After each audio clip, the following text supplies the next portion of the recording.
Hello students, इस video lesson में आपका बहुत बहुत स्वागत है। और इस वीडियो लेसन में हम बात करने वाले हैं वेरिएबल नेमिंग रूल्स की। तो ये जो हमारा वेरिएबल नेमिंग रूल है, ये हमें ये बताता है कि कौन कौन सा वेरिएबल नेम वैलिड है और कौन कौन सा वेरिएबल नेम इनवैलिड है। ये हमें ये बताता है कि हम कैसा कैसा वेरिएबल नेम बना सकते हैं। तो चलिए इन रूल्स को एक एक करके देखते हैं। तो हमारा जो पहला रूल है यहाँ पे वो है नो स्पेसेस, यानी कि हमारे वेरिएबल नेम के बीच में कोई भी स्पेस नहीं हो सकता है।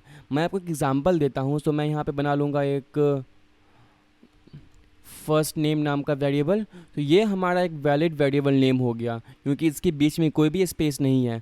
मगर मैं अगर यहाँ पे एक स्पेस दे दूँगा तो आप देखोगे कि ये इनवैलिड हो गया, यानी कि हमारा पहला रूल जो कहता है नो स्पेसेस, यानी कि वेरिएबल नेम के बीच में या वेरिएबल नेम में कोई भी स्पेस नहीं होता है। वेरिएबल नेम स्पेस एक्सेप्ट नहीं करेगा। अगर आप अपने वेरिएबल नेम में स्पेस यूज़ करोगे तो वो इनवैलिड होगा। चलिए अब हम बात करते हैं अपने दूसरे रूल की, और वो दूसरा रूल है कि variable name must begin with underscore. ये हमारा अंडरस्कोर है, डॉलर साइन और अ लेटर। तो हमारा जो वेरिएबल नेम है उसका जो स्टार्टिंग होगा वो हमेशा किसी न किसी लेटर से स्टार्ट होगा। जैसे हम यहाँ पे कर रहे हैं, हमारा एफ एक लेटर है, तो हमारा वेरिएबल नेम हमेशा किसी न किसी लेटर से स्टार्ट होगा, या फिर अंडरस्कोर से स्टार्ट होगा। तो हम ऐसा भी कर सकते हैं। तो हमारा वेरिएबल नेम अंडरस्कोर से भी स्टार्ट हो सकता है, या फिर वो डॉलर साइन से स्टार्ट होगा। तो हमारा वेरिएबल नेम ऐसे भी स्टार्ट हो सकता है। तो इन तीनों केस में जब भी हमारा वेरिएबल नेम किसी लेटर से या फिर किसी अंडरस्कोर से या फिर किसी डॉलर साइन से अगर स्टार्ट होगा तो ये एक वैलिड वेरिएबल नेम होगा, ठीक है। लेकिन अगर हम अपने वेरिएबल नेम को किसी भी नंबर से स्टार्ट करते हैं तो ये इनवैलिड होगा। जैसे कि आप यहाँ पे देख सकते हो कि ये हमें एरर दे रहा है।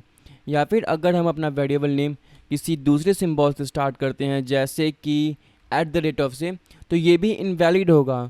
हमारा वेरिएबल नेम केवल और केवल लेटर से या फिर अंडरस्कोर से या फिर डॉलर साइन से स्टार्ट होगा, ठीक है। वो नंबर से भी स्टार्ट नहीं होगा, वो केवल लेटर से स्टार्ट होगा या फिर इन दोनों सिंबल से स्टार्ट होगा। तो चलिए अब हम बात करते हैं अपने तीसरे रूल की, और हमारा तीसरा रूल ये कहता है कि uh variable name can contain letter, number, underscore and dollar sign. ये तीसरा रूल ये कह रहा है कि हमारा जो वेरिएबल नेम है वो लेटर कंटेन कर सकता है। जैसे कि हमारे यहाँ वेरिएबल नेम में केवल लेटर्स हैं, लेकिन वो नंबर भी कंटेन कर सकता है। तो हमारा वेरिएबल नेम में हम आपसे नंबर भी यहाँ पे डाल सकते हैं, तो ये भी वैलिड होगा। और हमारा वेरिएबल नेम अंडरस्कोर भी कंटेन कर सकता है, तो ये भी वैलिड होगा। और हमारा वेरिएबल नेम एक डॉलर साइन को भी कंटेन कर सकता है। तो इस थर्ड रूल से हमें ये पता चलता है कि हमारे वेरिएबल नेम में लेटर आ सकता है, नंबर्स आ सकते हैं, और अंडरस्कोर और डॉलर साइन ये दोनों सिंबल आ सकते हैं। लेकिन इन दोनों सिंबल को छोड़ करके और लेटर और नंबर को छोड़ करके कुछ भी नहीं आएगा। जैसे कि हम अपने वेरिएबल नेम में स्पेस नहीं रख सकते हैं, क्योंकि ये हमारा कोई अंडरस्कोर नहीं हुआ, ना ही हमारा ये डॉलर साइन हुआ, ना ही ये एक लेटर हुआ, ना ही ये एक नंबर हुआ। तो ये स्पेस भी इनवैलिड हो जाएगा।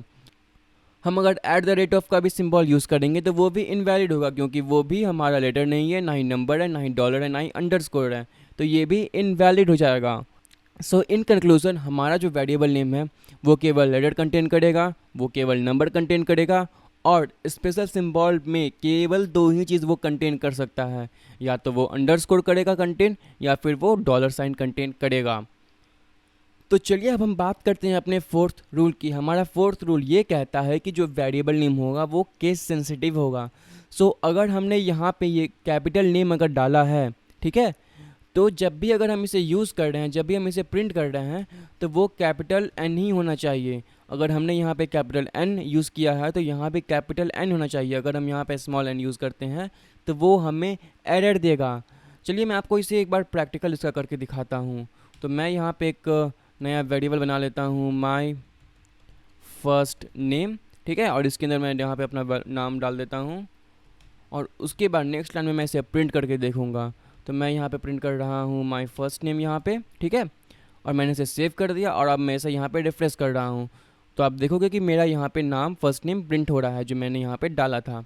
लेकिन अगर अब मैं इस F को यहाँ पे जो कैपिटल है उसे स्मॉल कर दूँगा, और इस N को भी अगर स्मॉल कर दूँगा, तो आप देखोगे कि ये यहाँ पे हमें एरर देगा, क्यों? क्योंकि हमारा जो माई फर्स्ट नेम जो स्मॉल एफ और स्मॉल एन वाला है वो हमने कहीं पे डिफ़ाइन ही नहीं किया है।